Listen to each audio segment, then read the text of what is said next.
Acesso à saúde. O que deveria ser um direito universal está atravessado pela lógica do mercado. Em julho, a Agência Nacional de Saúde Suplementar determinou que o reajuste dos planos individuais e familiares pode ser de, no máximo, 6,06% no período entre maio de 2025 e abril de 2026. Já os planos de saúde coletivos ou empresariais não têm limite de reajuste, já que a ANS entende que existe maior possibilidade de negociação entre operador e contratante. Mas isso não significa que quem usa os planos individuais ou familiares está em vantagem. Pelo contrário, são comuns casos de mudança na rede de cobertura sem aviso prévio e sem substituição do serviço credenciado. Em um setor dominado por poucas empresas com muito poder e muito dinheiro, o elo mais fraco é sempre o consumidor. Entre abril de 2023 e janeiro de 2024, foram registradas mais de 5.400 reclamações de cancelamentos unilaterais de planos de saúde no portal consumidor.gov.br. A prática, que é ilegal, afeta principalmente autistas ou pacientes em tratamento de doenças graves, como câncer, ou seja, pessoas que enfrentam situações complicadas e que precisam de atendimento em saúde, mas para as operadoras são apenas clientes que dão prejuízo. Quais as consequências sociais da saúde tratada como mais uma mercadoria? Que impactos isso gera no SUS? E como o Estado pode avançar na regulação do setor de saúde privada? Olá, eu sou Luana Ibelli, está começando mais um BDF Entrevista, o nosso bom papo sobre temas atuais, com aquela visão popular que é a marca do Brasil de fato. Obrigada por acompanhar a gente pelo YouTube ou pela Rede TVT. Vamos junto para mais uma conversa. Hoje a gente fala sobre planos de saúde. Eu recebo aqui a Marina Paulelli, ela é coordenadora do Programa de Saúde do Instituto de Defesa de Consumidores, o IDEC. Marina, seja muito bem-vinda. Obrigada, Luana. Fico muito feliz de participar dessa entrevista. Vamos lá, então queria começar pelo básico, né? O que você acha que os consumidores ainda mais desconhecem sobre os próprios direitos quando a gente fala em planos de saúde, né? Onde começam os abusos? Essa é uma pergunta muito interessante, Luana. É importante considerar que, de uma forma geral, de acordo com a lei e de acordo com uma lei específica, que é o Código de Defesa do Consumidor, as pessoas consumidoras e as pessoas usuárias de planos de saúde são vulneráveis. Então, a vulnerabilidade é um pressuposto da lei, o que significa que, diante de empresas, de fornecedores de diferentes produtos e serviços, e no caso específico da saúde suplementar, o consumidor é a parte vulnerável da relação de consumo. E ainda, como se trata de um setor que trata da saúde, muitas vezes os consumidores têm a sua vulnerabilidade agravada. Então, é importante começar com essa introdução para entender que essa vulnerabilidade do consumidor tem diferentes camadas.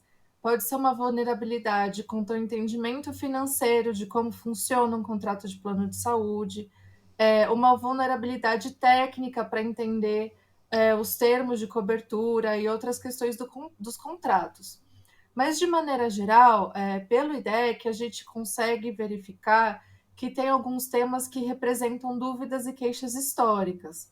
Anualmente, o IDEC realiza o seu ranking de atendimentos com base nas dúvidas e questionamentos que são trazidos ao IDEC por dúvidas dos nossos associados sobre diferentes produtos e serviços. E, historicamente, o plano de saúde fica no topo das reclamações. No ano passado, por exemplo, ou seja, no ranking que foi divulgado esse ano, planos de saúde permaneceram no topo das reclamações e as principais dúvidas se referiram justamente a reajustes abusivos. Então, e além disso, depois de reajustes abusivos, vem dúvidas sobre contratos e, por fim, dúvidas relacionadas a negativas de cobertura e dificuldades de atendimento. E essas dúvidas também merecem mais atenção porque tem diferenças básicas entre os contratos de planos de saúde. Basicamente, uma diferença fundamental.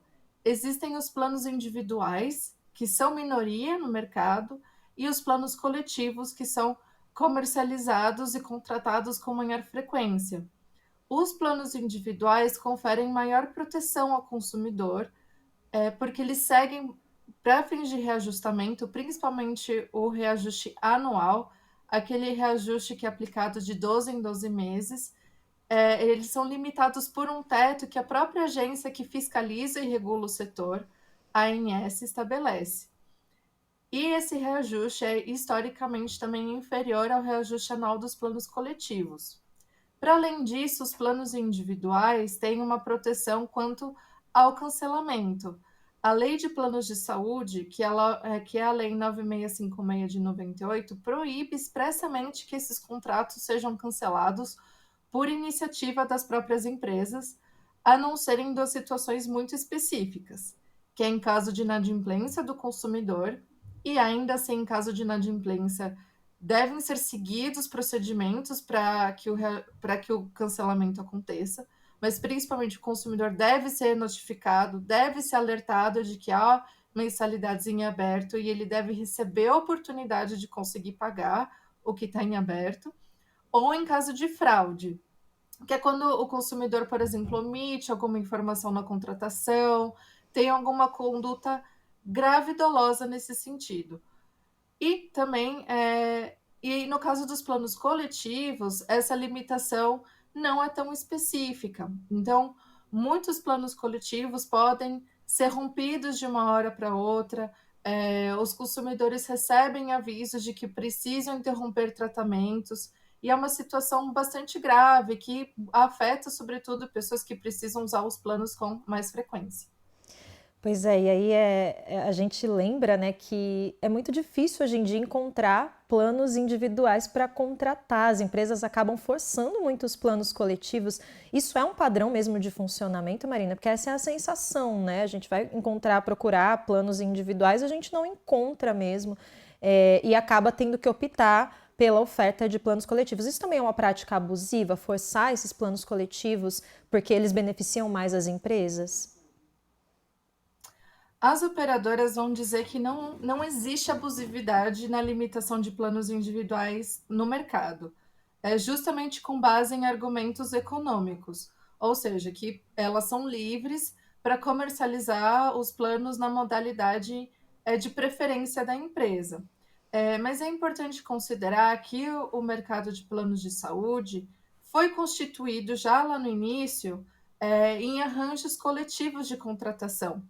Então, por volta dos anos 1950, por exemplo, muito antes da Lei de Planos de Saúde existir, muito antes da ANS existir, foi comum que as empresas passassem a contratar planos de saúde para seus próprios funcionários.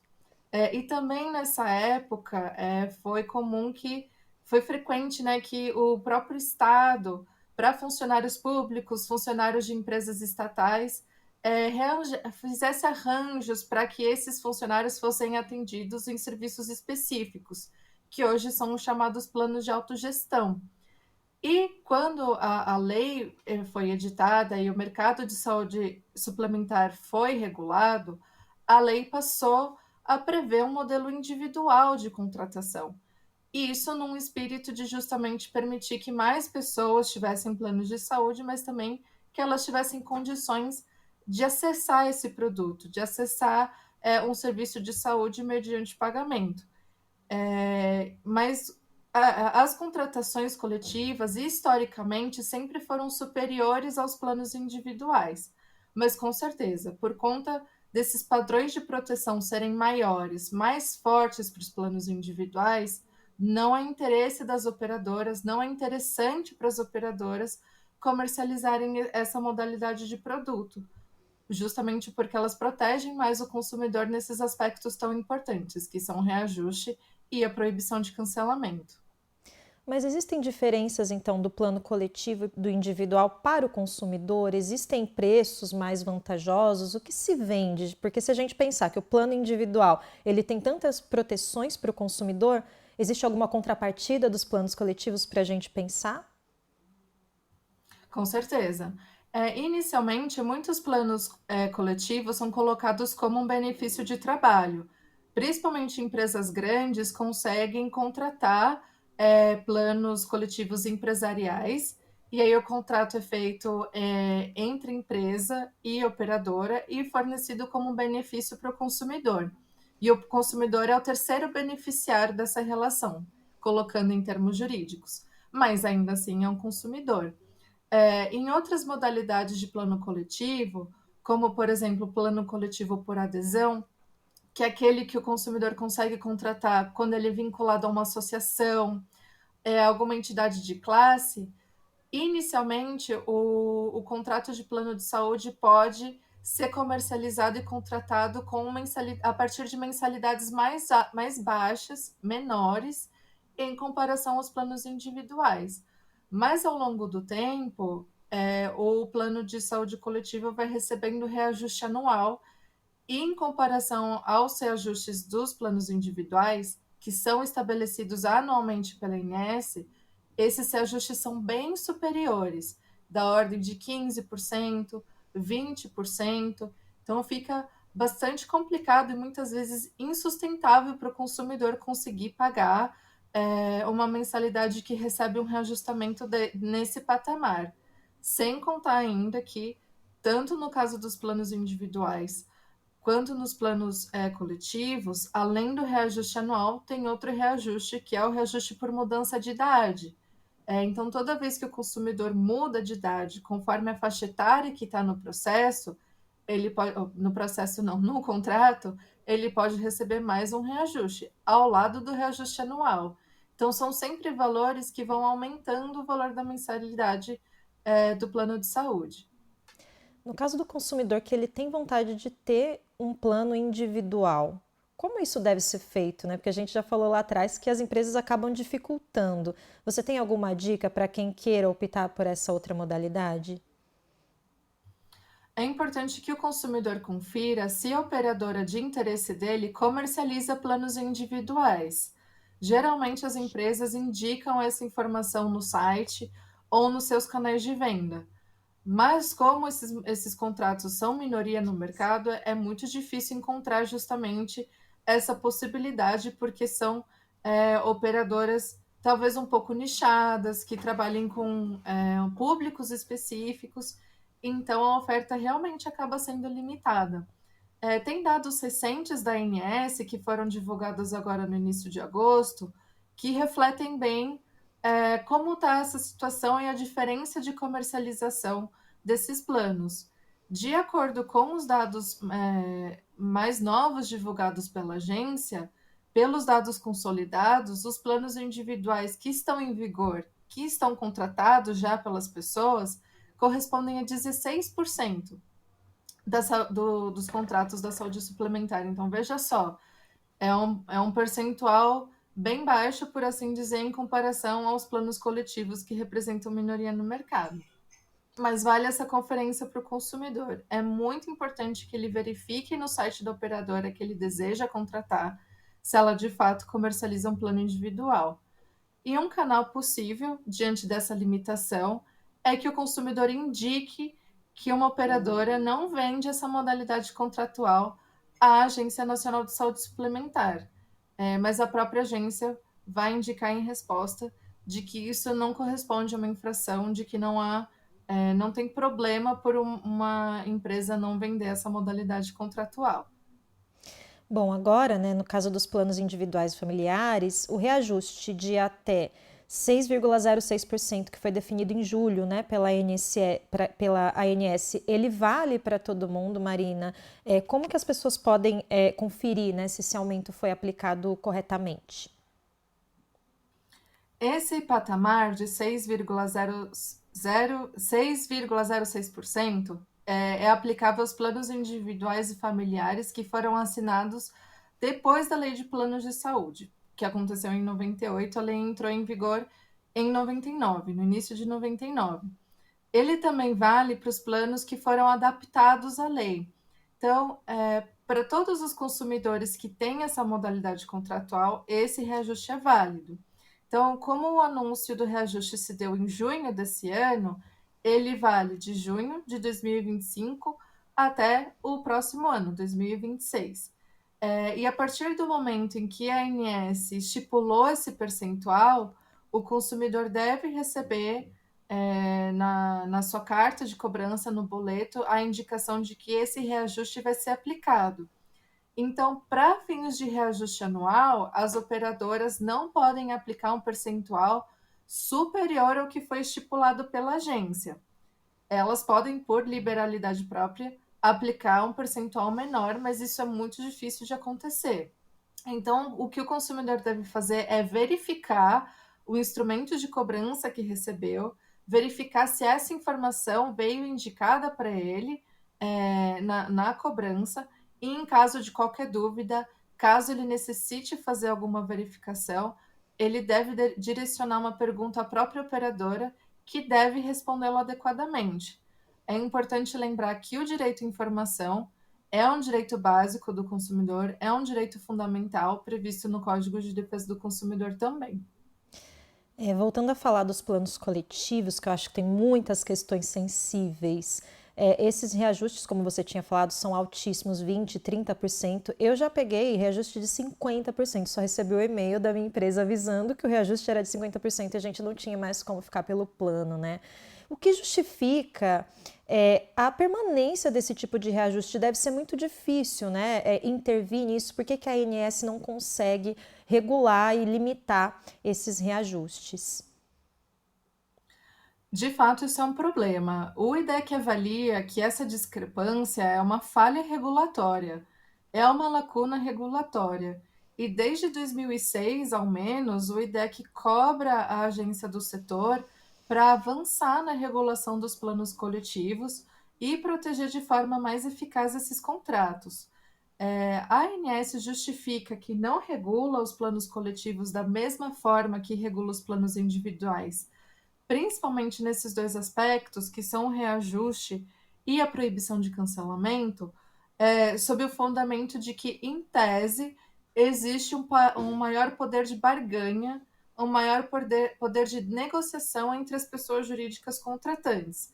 Então, como a contratação se dá entre operadora e entre uma empresa, e aí o consumidor é um terceiro nessa relação, a agência parte do pressuposto de que essas empresas, em tese, conseguiriam negociar e baixar esse percentual. Mas dados mostram que isso, na prática, não corresponde à realidade. É muito difícil que as empresas negociem esse valor, justamente por conta da dificuldade técnica que está por trás do cálculo do reajuste. E em situações mais extremas, por exemplo, essas informações não são divulgadas pelas operadoras.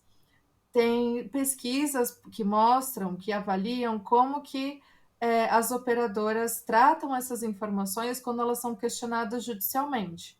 Ou seja, como o que acontece nos processos que são iniciados pelos consumidores contra as operadoras para tentar reverter um reajuste anual de um plano coletivo que está nesse patamar tão alto.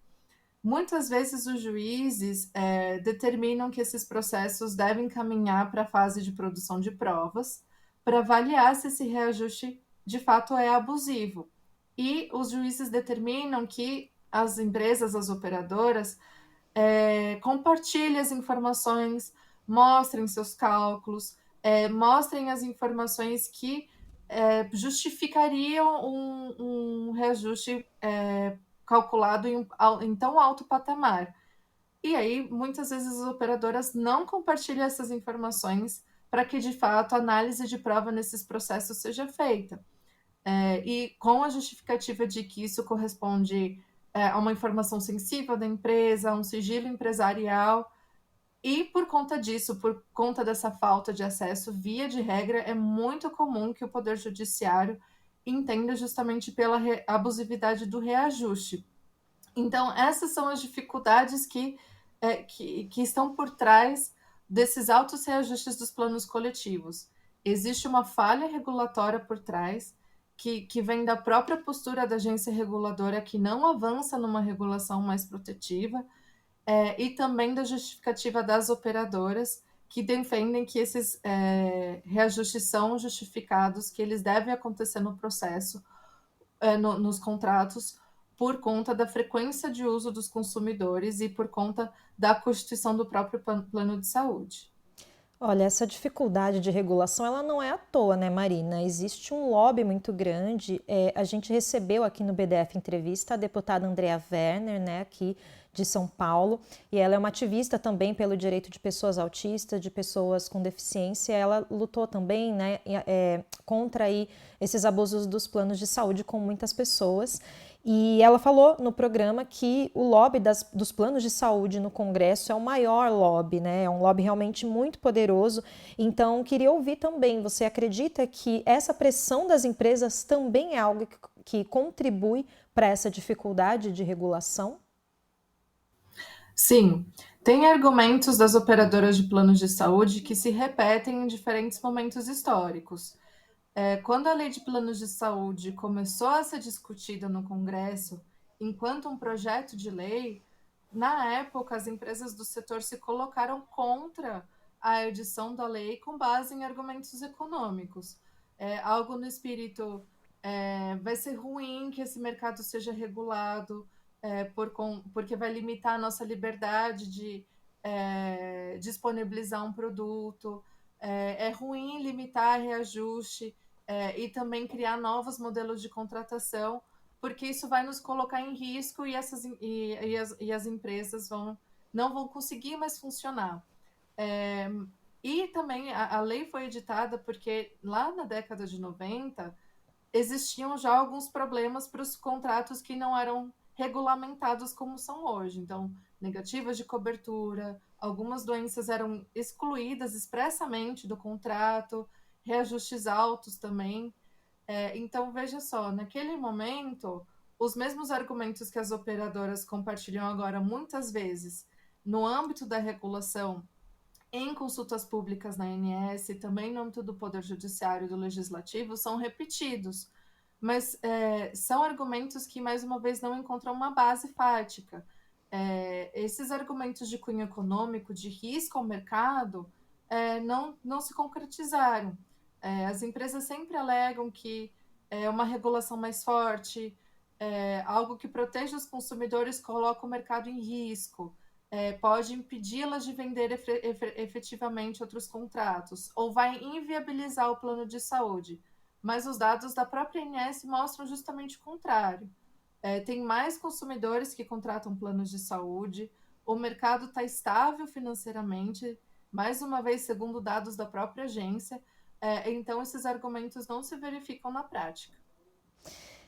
Tem uma outra questão que é muito sensível nessa relação com os planos de saúde, que são os cancelamentos unilaterais. Nos últimos anos, a gente teve um grande aumento de denúncias de cancelamentos de pacientes com câncer, idosos, autistas. E aí, queria saber, né? Vocês têm recebido essas denúncias? Isso é legal? Até onde as empresas podem ir na hora de cancelar? Porque são pessoas que estão no meio de um tratamento ou que precisam desse tratamento, não só para ter qualidade de vida, mas para sobreviver. Então, é muito violento, né, receber um cancelamento unilateral de repente.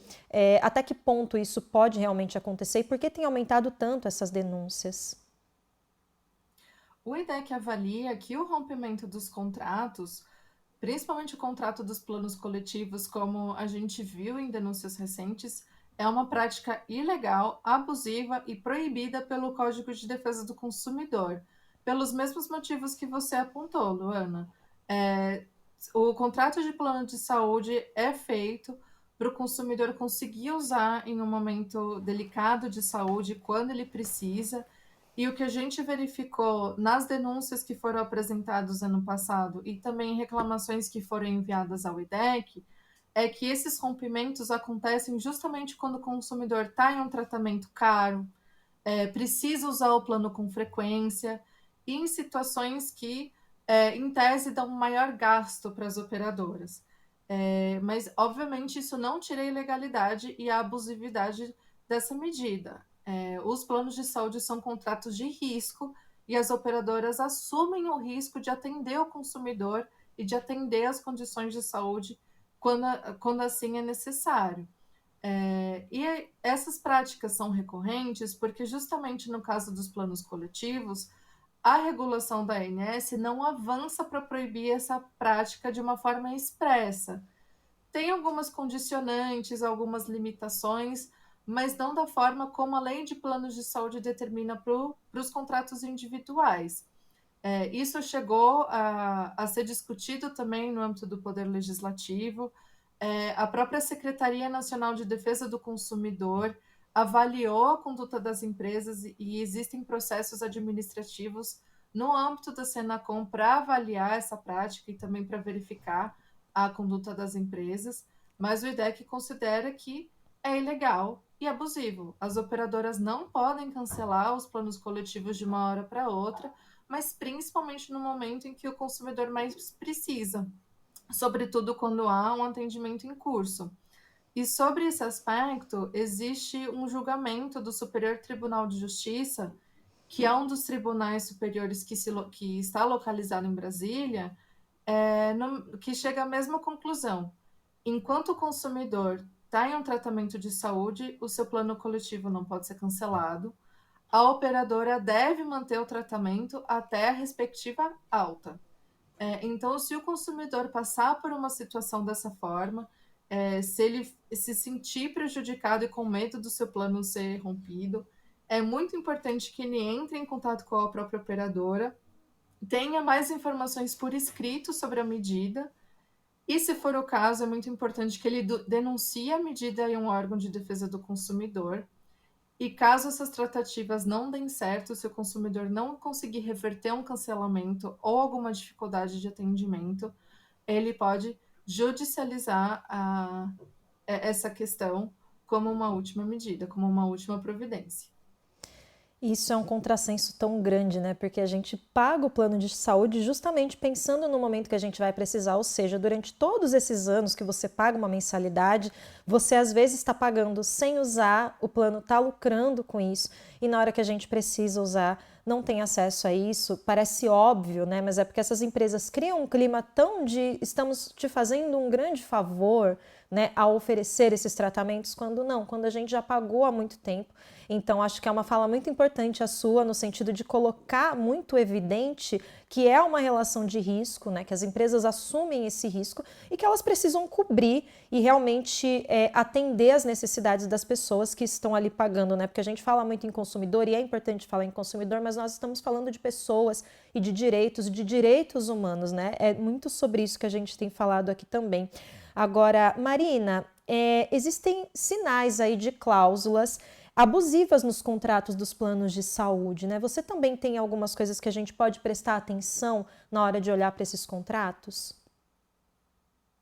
Com certeza. Principalmente no caso dos planos coletivos, mais uma vez é só importante conferir o que a cláusula sobre o reajuste diz. É muito importante conferir, por exemplo, o índice econômico que é utilizado, ou se tem alguma forma de limitação, porque o consumidor justamente pode questionar a vagueza dessa cláusula ou até o índice utilizado, se ele for, por exemplo, um índice que permitir aumentos muito altos. Mas para além das questões do reajuste e do cancelamento, tem outras práticas de mercado que as operadoras muitas vezes apresentam que colocam o consumidor em risco e podem alterar o contrato de uma hora para outra. Um exemplo disso são mudanças na rede credenciada. Recentemente também foi possível verificar um alto número de reclamações de pessoas consumidoras em relação ao descredenciamento de laboratórios, ao descredenciamento de médicos com quem eles faziam tratamentos, isso de uma hora para outra, sem aviso. E, mais uma vez, esse tipo de postura coloca consumidores que estão em tratamento contínuo em risco, especialmente. E o IDEC avalia que essas mudanças contratuais sem aviso, essas mudanças na rede credenciada, que justamente prejudicam os tratamentos em curso, são práticas abusivas e devem ser denunciadas à agência reguladora. Existe algum tipo de fiscalização sobre as operadoras quando elas descredenciam esses médicos, hospitais ou clínicas? Qual é a proteção de fato que o consumidor tem, Marina? No caso de rede credenciada, a maior proteção está na Lei de Planos de Saúde e ela se refere em especial aos hospitais.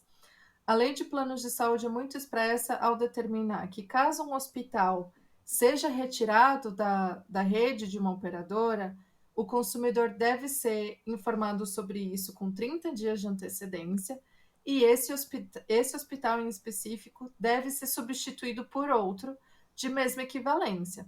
Ou seja, um exemplo, se esse hospital, por exemplo, se destina ao tratamento do câncer, ele deve ser substituído por outro oncológico também. Na eventualidade disso não ser possível, se naquela localidade não existia um hospital com as mesmas características, a operadora tem que ter a habilidade e condições de assumir os atendimentos dos consumidores. Aí, nesse caso, a substituição não é necessária. Mas para o caso de laboratórios e outros profissionais de saúde, mais uma vez a regulação não se aprofunda. E foi justamente a maior parte de denúncias que a gente verificou nos últimos anos. Em casos de descredenciamento de laboratórios e de hospitais, há uma certa permissão regulamentar para que isso aconteça. Mas, mais uma vez, o IDEC avalia que, com base no Código de Defesa do Consumidor, essas mudanças inesperadas e principalmente as mudanças que não são comunicadas ao consumidor são irregulares e devem ser levadas ao conhecimento da ANS. E é importante lembrar que a ANS, além de fazer as regras do setor, ou seja, de elaborar as resoluções que falam sobre reajuste, elaborar as resoluções que se referem ao funcionamento das operadoras, a ANS também a ANS também é responsável por fiscalizar o setor. Então, ela fiscaliza a qualidade de atendimento, ela fiscaliza as reclamações sobre cancelamento, ela também deve verificar se as operadoras estão aplicando o seu reajuste, o teto do reajuste. Então, é muito importante que, como uma medida de reforçar o papel da ANS como agência reguladora do setor, que as pessoas que passam por qualquer problema, que tenham qualquer dúvida sobre o seu contrato, levem isso ao conhecimento da ANS, porque todas as ações de fiscalização, as ações regulamentares, levam também como base as reclamações e dúvidas que os consumidores levam ao conhecimento da agência. Então, é muito importante que as pessoas utilizem os canais de atendimento da ANS para que a ANS, de fato, exerça o seu papel enquanto reguladora. Uma outra questão é saber as situações em que o plano de saúde pode negar ali um exame, uma cirurgia ou um medicamento. Como a gente sabe disso, né? E também o que o consumidor deve fazer nesses casos? Luana, a Lei de Planos de Saúde já prevê expressamente as situações em que as operadoras não são obrigadas a cobrir determinados procedimentos e medicamentos. É uma lista que consta no artigo 10 da lei. Então, a operadora não é obrigada, por exemplo, a garantir cobertura para um medicamento que não tenha registro no Brasil. Ela não é obrigada também a cobrir procedimentos experimentais e inseguros. E também, por exemplo, procedimentos que tenham cunho meramente estético. Mas, por outro lado, a lei garante, de uma forma muito abrangente, muito segura, de que as operadoras são obrigadas a cobrir todos os tratamentos, procedimentos e tecnologias da CID, que é a Classificação Internacional de Doenças, que é uma lista que a Organização Mundial da Saúde edita com frequência. Então, por exemplo, quando a pandemia do coronavírus começou, a Covid-19 foi logo incluída na CID. Então, a partir dessa inclusão, as operadoras passaram a ser obrigadas a garantir o tratamento da Covid-19. Isso significa dizer, garantir os testes diagnósticos, garantir o tratamento do consumidor que tinha Covid grave, por exemplo, e assim por diante. E recentemente, teve uma mudança interessante na lei que garante a cobertura, além da própria lista que a ANS edita para fins de atendimento, justamente, que é o rol da ANS, o rol de eventos e procedimentos de saúde. Essa lista é editada pela agência e contém todos os exames, todos os procedimentos, cirurgias que as operadoras são obrigadas a cobrir no âmbito de um contrato. Então, o IDEC e o próprio Poder Judiciário, até 2022, apresentavam o entendimento de que essa lista é mínima. Na eventualidade do consumidor precisar de um tratamento além dessa lista, conforme a prescrição médica, e não estando nas exclusões que constam na lei de planos de saúde, as operadoras são obrigadas a cobrir. E agora, a recente alteração na lei garante justamente isso, que nos casos dos consumidores receberem uma indicação de um profissional de saúde de que eles precisam de algum tratamento que está fora do rol da ANS, essa cobertura deve ser garantida caso esse procedimento seja seguro, tenha sido testado, tenha uma indicação científica de que ele faz sentido para aquela situação de saúde, ou ainda se uma agência de saúde e tecnologia indique positivamente aquele tratamento. Então, por exemplo, a partir do momento em que a Anvisa registra um medicamento e dê uma chancela, aprove aquele medicamento em questão para determinadas situações, as operadoras são obrigadas a cobrir. E esse foi o motivo pelo qual as operadoras brigaram tanto para que o rol fosse taxativo, né? Ou seja, elas poderiam apenas cobrir aquilo que está ali. Então, essa também foi um ganho muito grande, né, para nós consumidores, enfim, pessoas que dependemos desse sistema de saúde. Agora, para a gente já ir, né, para o final da nossa conversa, Marina, a gente está falando de um setor que é essencial à vida, né, mas que ele funciona ainda muito com uma lógica de lucro. Como isso impacta o SUS e o acesso à saúde no país como um todo, né? O que a gente precisa enfrentar, eu acho que passa também por algo que você já falou, né, pela regulação, e além disso, né, que mais que a gente precisa avançar para realmente não ficar ainda mais vulnerável nessa relação com as empresas? De forma geral, enquanto política de saúde, é muito urgente e necessário avançar na proteção do Sistema Único de Saúde, o SUS, enquanto um sistema de fato universal que atenda as pessoas adequadamente também quando elas precisam. Existem alguns problemas históricos que perpassam pelo Sistema Único de Saúde, mas ainda assim, o SUS, enquanto uma escolha da Constituição e uma escolha sanitária para atender as pessoas, é a que faz sentido e é a mais justa, adequada para um país como o Brasil, né? Um país continental, com pessoas de diferentes perfis, com perfis regionais diferentes.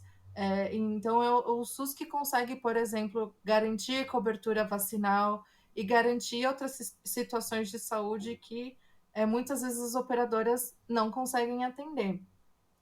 E sobre o impacto da saúde suplementar no SUS, é muito importante considerar que existe uma relação muito desigual e predatória.